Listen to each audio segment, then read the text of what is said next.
নমস্কার বন্ধুরা, মিতা রান্নাঘরে। আজকে আলু আর এই যে কাঁকরেল নিয়েছি, কাঁকরেল আমি ভাজা করব। এই কাঁকরেল ভাজাটা খেতে এত ভালো লাগে না। আমি 4টে কাঁকরেল আর একটা আলু নিয়েছি, এটা ভালো করে আমি ধুয়ে নিয়েছি। নুন দিচ্ছি,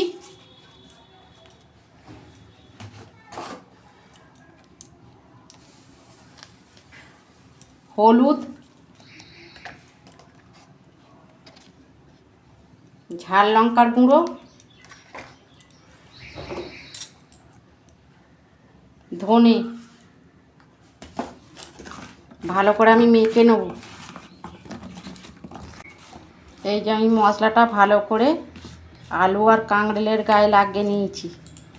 কড়াই আমি তেল দিচ্ছি, কড়া বসিয়েছি।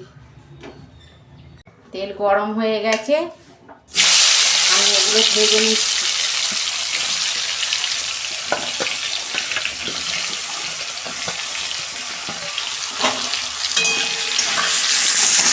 আমি গ্যাসের ফ্লেমটা আস্তে করে আমি ঢাকা দিচ্ছি। দেখুন বন্ধুরা, ঢাকনাটা খুলছি।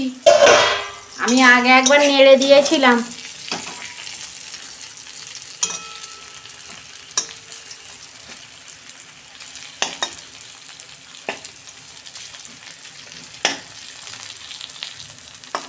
সেদ্ধ হয়ে গেছে, আর 2 মিনিট হবে।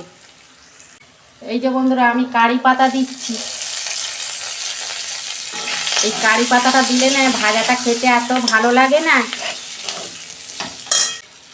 ভাজা জিরে গুঁড়ো দিচ্ছি।